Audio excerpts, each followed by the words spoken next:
everybody. Welcome to the Gaby Show. Today I have another new episode, and I am your host, Gaby Udobor. I have an amazing guest here, Liza Lomax. And before we go into our discussion today, I will tell you some things about her. Liza Lomax is a life coach who specializes in emotional eating. She is helping others embrace their bodies and emotional eating, lose weight, and finally love what they see in the mirror. Liza is also a personal trainer, a holistic nutritionist, Reiki Master, NLP, EFT, TFC, and REBT Practitioner and Speaker. Liza struggled for many years with her own battle of emotional eating and now is determined to help every woman end their battle as well, find authenticity and love their reflection. Liza and her partner Joy are avid travelers and are currently locationally independent. They have no pets, no plants, no kids, so why not?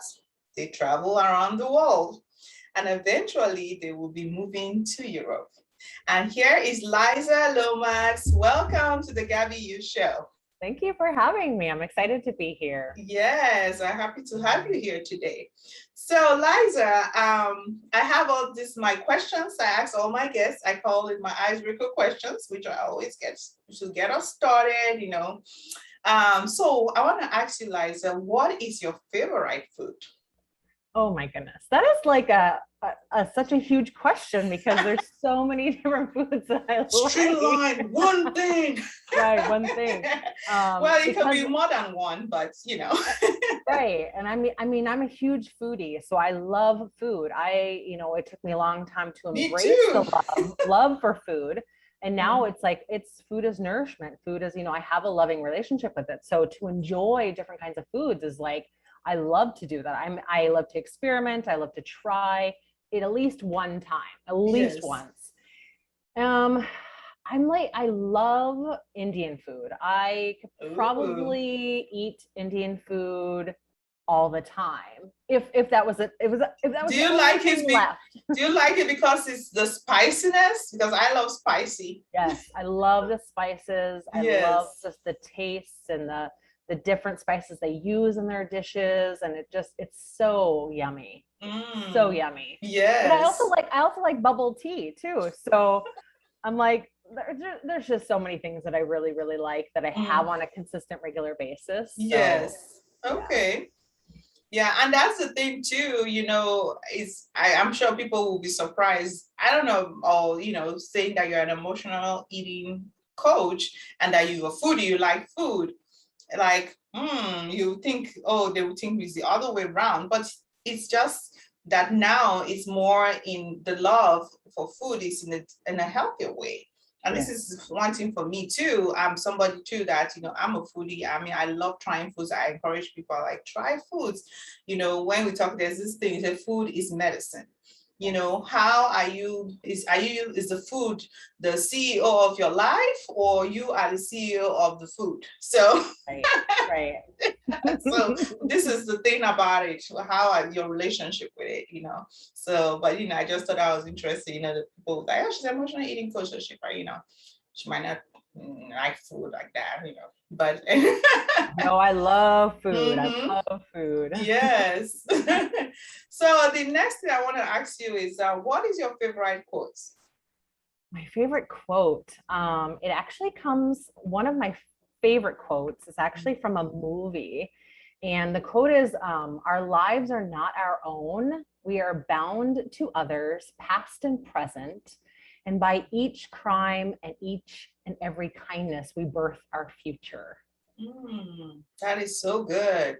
I hope you guys are writing this down. Rewind it and write this down. This is so good. Well, it's so true because we are all connected. It doesn't matter. I tell people, I'm like, it doesn't matter whether you're 25 or you're 65. You all have shared similar stories. Yes. And we're all connected and we're all bound by love. And, there's so many things that actually connect us all over. We're all connected. Energetically, we're connected. Yes. So mentally, spiritually, emotionally, a lot of physically. I mean, it's just like We are. And so it makes so much sense that the quote just is like, well, yeah, I mean, it doesn't matter where, a crime or a kindness. It's like, we all birth our future. It doesn't matter whether you're kind to the person next to you or you commit a crime to the person next to you. You still birth part of the future of that person or the future in general. So it just really has a lot of deep meaning. Yeah, it is. Yeah. Because as you're just sound just like, wow, just putting all the puzzles together, like, oh wow, this is deep. Yeah. And that's the thing. I love quotes, all the time. That's why I like to hear what my guests' quotes are. Because I think it's kind of helps us through the day, through the lives, it's a really good reminder when you're struggling with stuff, and all that. Anytime struggling or rejoicing or stuff, you just having all these quotes. I have them everywhere in my phone, somewhere in the office, Yeah. Well, I have my phone I have, and I saw this, I got this idea from a CEO of a company where they organized their apps on their phone by affirmations.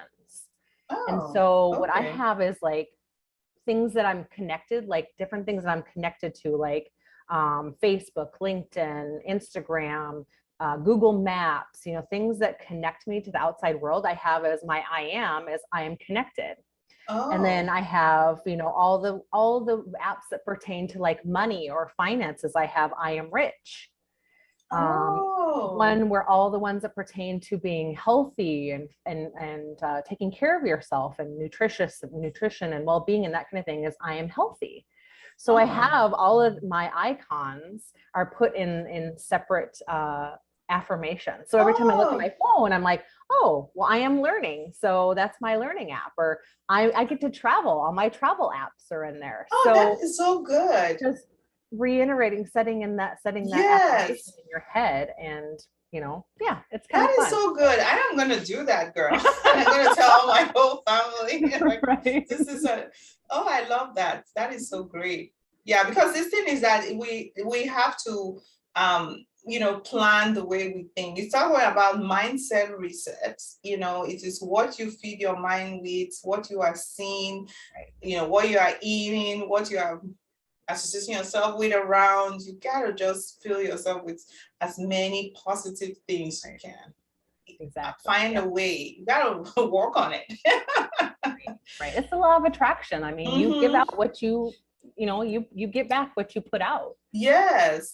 If you're putting out a negative vibration all the time, well, you're going to get back a negative. Yes. Negativity right back at you. That's it. And the negative part of it is so powerful. And that's why you have to keep, it's like you got to keep doing it. It's not going to be easy each day, but it's like walking your muscle. You just have to keep repeating. You fail, you go back again and do it again. Like, okay, today it didn't work. I'll try it tomorrow and just keep going. Yeah. Yeah. Love it. All right. So Liza, I want you to share with me the key things you feel like has shaped you to be this woman you are today. I want you to share like your victories, your struggles. It could be from your health, career, relationships, any of that. Just like go all the way in and just kind of share with us. So I came from a very unhealthy household growing up. A very toxic environment, and had a lot of depression and anxiety, and struggled with so many different things, struggled with my body, struggled with, me being intuitive, struggling with a lot, just a whole gamut of things around in my environment. And, it wasn't until, I can certainly share my story, but a little part of my story is just that, I've been super, super skinny, and I've been super, super overweight, and it didn't matter where I was on the spectrum. I still wasn't happy with the person I saw in the mirror, and I still hated the person I saw in the mirror. And I went from eating no food to eating an abundance of food, and, using my emotion, covering up my emotions with food. And so, at 26, I was over 300 pounds. Wow. And at the time, the doctor told me that if I didn't lose weight, I was going to die. And I was like, well, at the time, my son, he's 20 now, but at the time he was 2, and they told me that, so I don't have any little kids. But you don't look like somebody that have the 20-year-old. You look like 20. I do. Oh I my. do. And a lot of people are like, there's no way you have a 20-year-old. I'm like, well, let's see. I'll tell you. But he was 2 at the time, and the doctor told me that if I didn't lose weight, I wouldn't live to see him turn 5. And I was like, well, I'm going to lose the weight. I want to lose the weight for him. See, if you identify as a woman, you have been conditioned to be a caregiver for the rest of your life. You've been conditioned to put your needs, your wants, your desires on the back burner and be a caregiver, be an unpaid caregiver for the rest of your life, which then turns us into people pleasers and doormats. Oh, yes. And we set no boundaries. We don't know boundaries, and we don't even know ourselves. We lose our authenticity. So what had happened was like, well, I want to live to see him grow older. So again, I'll lose the weight for him. So I put my needs, my wants on the back burner, like I'd always done my entire life, and lost, 105 pounds in 13 months. So a little over a year, but I still wasn't happy with the person I saw in the mirror. I was still unhappy with myself. And I struggled with eating disorders. I struggled with diet pills. I struggled with alcohol. I had so many struggles in my life that so many things. And I literally hit a rock bottom. And this was like about 5 years later, I hit a rock bottom. And not everybody has to hit a rock bottom, but I had to wake me up. And I was like, whether you believe in God, higher source, higher power, I really believe God was telling me that I needed to change, and something had to give, or else I wasn't going to be here on this earth any longer. And so I really had to take a step back and be like, okay, well, how does one learn how to love themselves? How does one learn how to take care of themselves? When I've taken care of so many other people, I was really good at taking care of everybody else, but I didn't know how to take care of myself. And I didn't know what self-care was. And I didn't know what confidence was. I didn't know who I was. I lost my authenticity at such a young age. And, I wasn't given a book on how to love self, it wasn't instilled in me at a very young age. And so, I did all the things. I did the therapy. I went out and studied every self-help book and every guru and everybody out there. But really, it wasn't until I looked inside myself and I realized that the changes have to happen inside me first. I have to change what's going on inside me, inside my head.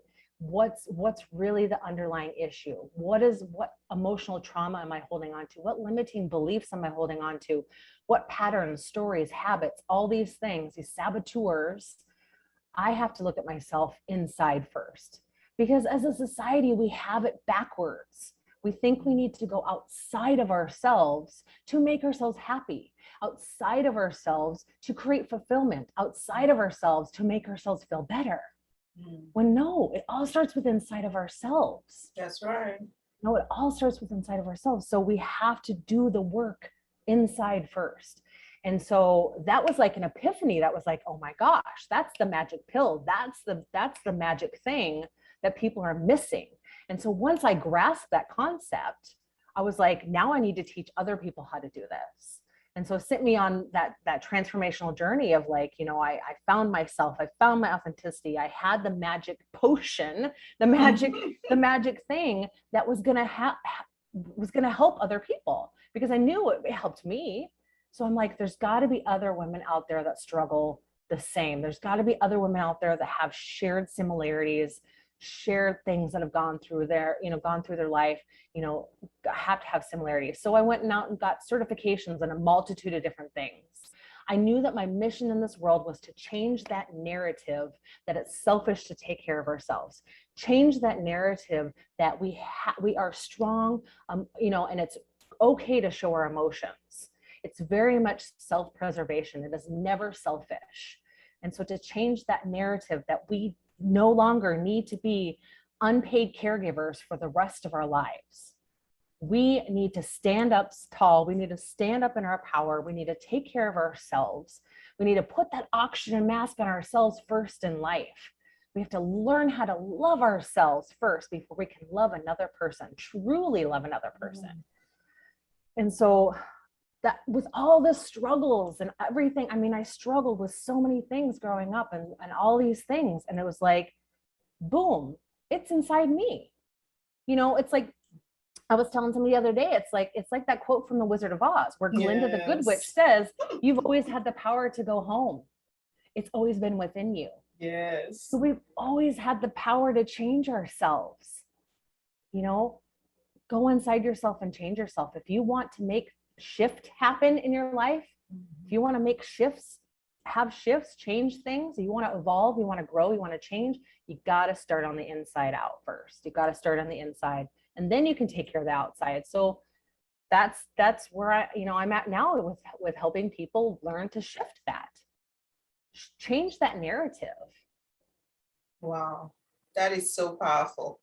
And that's the thing I've always I've shared with some of my guests, and I sometimes will talk about it in my posts, that self-care is not selfish. No. That is the thing, when you put a bow to all this thing you say, it's like you have that, you want something to change, you want somebody to change. It starts with you. You have the power, You can't say, okay, it's just, I know sometimes, a lot of times we are all guilty of having this, I call it victim mentality.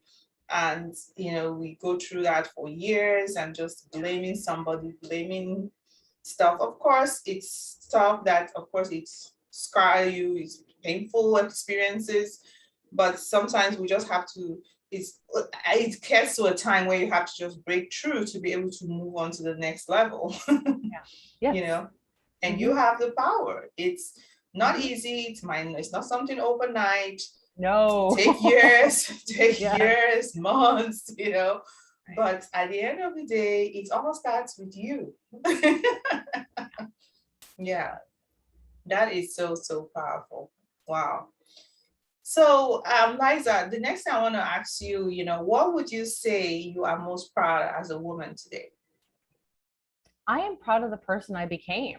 I came from a, like I said, I came from a very toxic environment growing up, and a very unloving household. And even through all that stuff and all that trauma and all that emotional baggage that I carried on, and all those patterns and everything that I was conditioned to believe, and all the limiting beliefs, everything, it's like that I'm able to be the person I am today, to able to help other people just like me.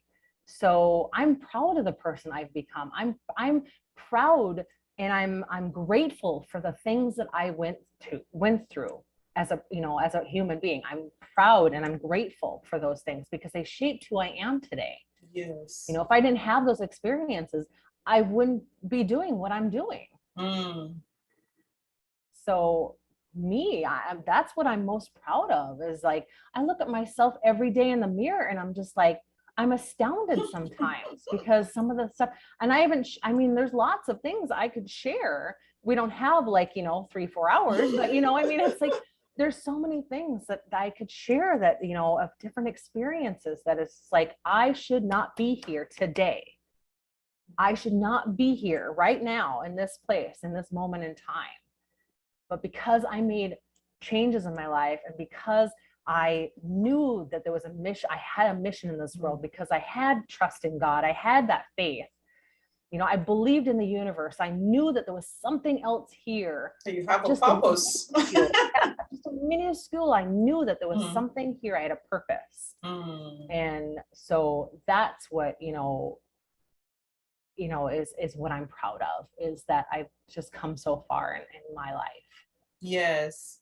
And just there's something that you just say, that you kind of, you knew there was something you need to do, that's why you are here, and you change that around. And this is what a lot of people will struggle with, is not finding that purpose. if only you could just get that. I mean, it's a lot of things that it just changes.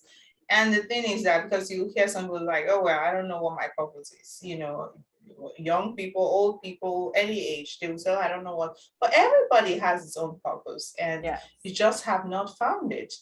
And the way, there was something I was reading the other day, I don't know, it was somebody that posted it and said, sometimes the way you have to find your purpose is just get out there and do it. Yes. Because sometimes you're waiting, like, okay, I'm waiting for that sign, the purpose, and you're just there for it. But sometimes it's just, or I would say a lot of the times it's just, if you have that intuition, like, okay, I need to do this thing, just go get it and do it. Yeah, you need to stare fear in the face and get out of your comfort zone, because you're not going to grow, you're not going to evolve, you're not going to change as a person if you do not get out of your comfort zone. Yes. Unfortunately, a lot of us need a little extra help and a little extra boost. And that's why we have people like you and me that are helping people get to that point. But you have to make the changes. You have to want the changes. Yes. You have to want to evolve. You have to face that fear. You got to look at fear as your best friend. Fear is only showing you, it's only a roadmap showing you to the next destination, showing you where you need to go. And once you get there, yes, your comfort zone gets a little bit bigger, but then you grow more, and you grow more, your comfort zone gets bigger. You've got to go further and further and further. Yes. We're constantly evolving. We're constantly growing. Yes. We have to make change happen, or else you're just going to be sitting in the same miserable life for the rest of your life if you don't choose to change yourself. And that's the thing. I don't know if you've seen that. Is it a quote or something that says, move, you're not a tree. Right. Right. We don't like, exactly, go, move. Just move. It doesn't have to be how slow as you're moving. You got started. And it's that thing. It's so powerful to that starting. Once you get started, it's you just see things that happen, And that's the thing I was sharing too, that, the best way not to make mistakes is not to do anything. I mean, because you're going to do some, for you to know, talking about knowing your purpose or knowing if something's going to work for you, you have to, start it. And of course it's not every time you will get it. Oh, it's perfect. You make mistakes. And it's from those mistakes you learn and refine the process, like in your own, in your story. All these things that happen, these dysfunctions and all this stuff, you learn from it, refine the process, and get to where you are now, Exactly. So it's like, I don't want to make mistakes. Okay. That's why I'm not doing it. Okay. Exactly. And you're not going to grow. Yeah. If you're so afraid you're going to make mistakes, if you're so afraid of perfection, if you're so afraid that you're going to get it wrong every single time, that's just a limiting belief. That's just something that you've been conditioned to believe. Yes. It's like, if you can reframe that and retrain your brain to the opposite of like, I can do this, I am going to do this, I will do this kind of thing. It's like you said, it doesn't happen overnight. You can't change a habit overnight. You can't lose it overnight. You can't gain weight overnight. You can't lose weight overnight. It's a process. It takes a process. So as long as you're willing to put in the work, and as long as you're willing to do that, then you will make change happen for yourself. Yeah, that's right. Wow. So you've talked a lot of encouraging words, but the next thing I want to ask you, I want you to just put it in a bowl. Like, what are some encouraging words you want to share with us today? Anybody listening, any woman listening today on this episode? It's okay that you have those belief systems. It's okay that your values might be a little skewed right now. It gives you every perfect opportunity to change those things, to change those beliefs, to reframe your limiting beliefs, to reframe that dialogue that's going on in your head. The thing about that is when you've been telling yourself this certain dialogue your whole life, like, for example, you're ugly, fat, stupid, and disgusting. Okay. You've been telling yourself that your whole entire life. What happens is it goes into your subconscious and it hangs out there. And then it waits for every prime opportunity to rear its ugly head, even though yes, it's rearing its ugly head, but it's a protection mechanism. It's like your security blanket. It's only there to protect you. So it's doing its job by protecting you. So if somebody, compliments you, somebody says something that you did nice. Oh, you did a good job. You did this. Oh, I love that black dress you're wearing today. Instead, what we do is we say, because our subconscious reminds us, no, no, no, no, what you told us is true. You told us you're ugly, fat, stupid, and disgusting. So what you told us is true. That's the fact. Yes. So what this person is telling us is not true. We're not good enough. We're not special enough. We can't do this. We can't do that. We're not beautiful. We're not smart. We're these things that we've been telling ourselves is. So when you receive a compliment, you say, oh no, this dress is too tight. It's faded. It's ugly.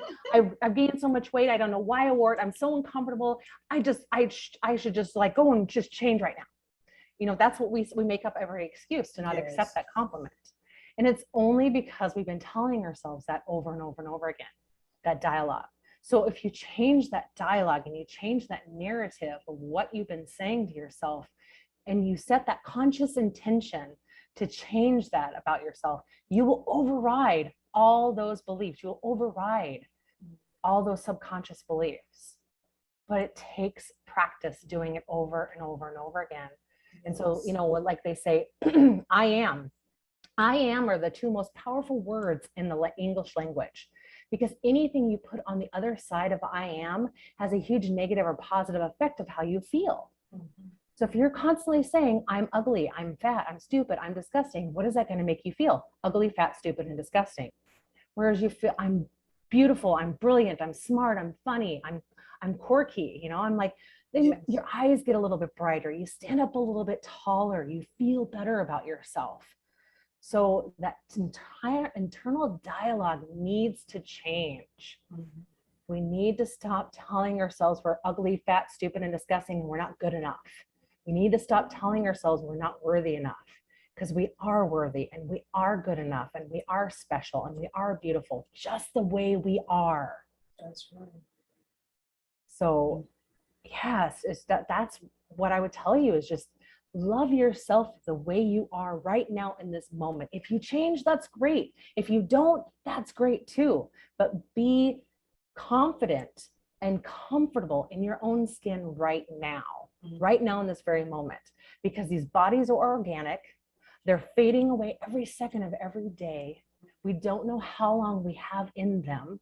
So love your body. Respect it, give it the compassion it deserves, give it the love it deserves, so you can stay in it longer, so you can have a long-term sustainable lifestyle in this organic body that we're in. If you can do that, trust me, you'll have a wonderful life going forward.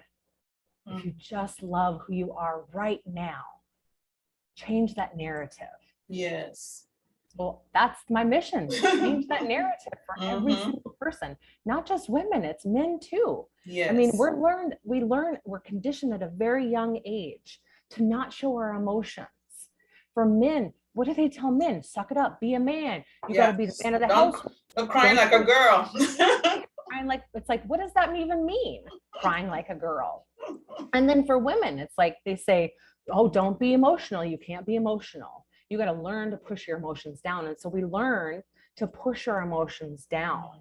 And food is the number one thing that we use to push those emotions down, because food is comfort, it's stability, it's always there, it's always available. Yes. And we learned, and we've been conditioned to believe that it's going to make us feel happy. Temporarily, yes. But then we eat and eat and eat, and it makes us feel worse and worse and worse. But yet we still go to it because it's comfort and stability, because we've got that limiting belief about that. So we all use food to fill our body so we don't feel an emotion.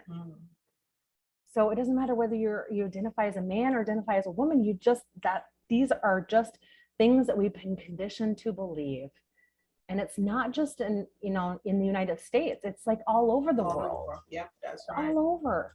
When your parents are both doctors and your parents are both telling you, you have to be a doctor, no ifs, ands, or buts. They're choosing your life for you, and not letting you have a choice. So we've had our choices taken away from us. We've been told, nope, you can't do it that way. You have to do it this way. Or no, you can't do this. You have to do it this way. You know, we've been told that we can't, you know, that's how we lose our authenticity. That's how we lose ourselves. We are told that we are wrong and we need to fix it. So it's no wonder when we become adults, we are so messed up in the heads because we have all these beliefs and all these things that we've been conditioned and been deeply ingrained in us to believe that that person, that 8-year-old little girl or 8-year-old little boy was wrong and they needed to change and they had to fix themselves and something was wrong with them.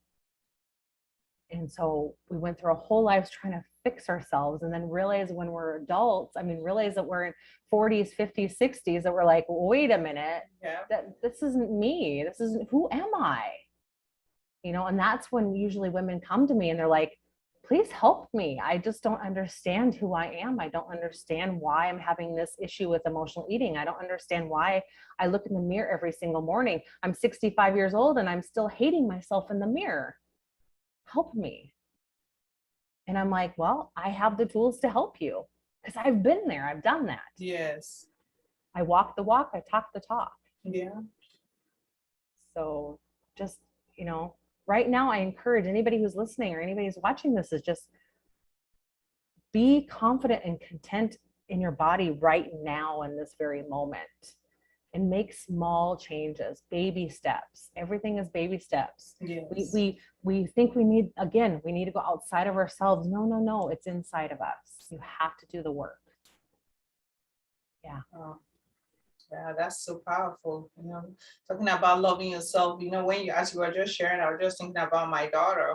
One of my daughters. I have 3 of them. She's 12, but I remember one time we were talking stuff and she was having this thing. She was saying that, I'm just stupid, she was saying. And I was like, now think about this. If you say this to your friend that she's stupid, how do you think she's gonna feel?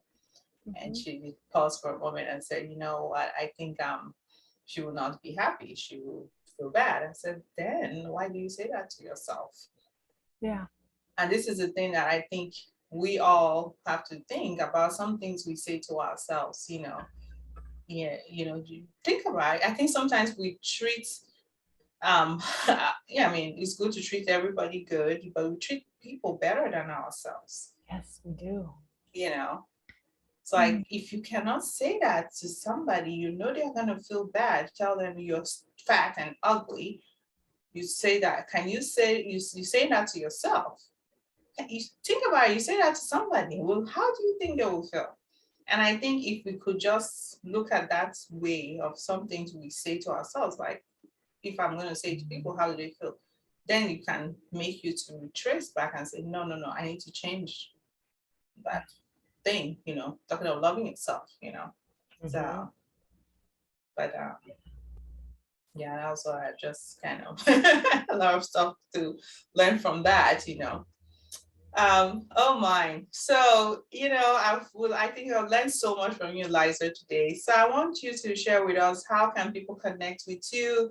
Are you working on any projects, you know, any freebies you have for the listeners, anything that you want to share with us?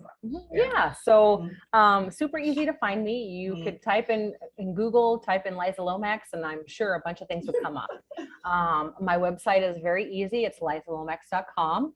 I do have a lot of freebies on there. I have a lot of blog posts and information and things like that on there. A lot of good content. And I'm on Facebook, LinkedIn, Instagram. I am on TikTok, but I haven't made any videos yet. I got to do that. That's on my list of things to do. Get started. Right. I just got to get started. Yes. And then go from there. Yeah. Just bite the bullet and do it. Yes. But yeah, you can pretty much find me anywhere. Okay. And yeah, so if anything that I said today resonated with any of your listeners or anybody on there, I just really encourage you to reach out to me. And I always offer a free session where we can talk about what's going on. Where are you at right now? Where do you want to be? You know, how to get there, those kind of things. Find out a little bit about yourself and see if it's a match to work together. I always like to have that initial conversation. That's and right. say, okay, you know, like, let's see if I can help you. I want to help you, you know, in any way possible that I can. And so I always offer a free session. So, and you can find that information on my website. Okay, that's great. And so you guys need to make use of that, you know. There's so much stuff to learn, you know. And so yeah, so if you guys are watching this on YouTube, you will have it on the description area, all this information on how to connect with her. And if you are having it on Apple, Spotify, Google, it's going to be on the show notes, the place below. And so yeah, and so thank you so much, Liza, today for coming. Thank you for having me. Yes.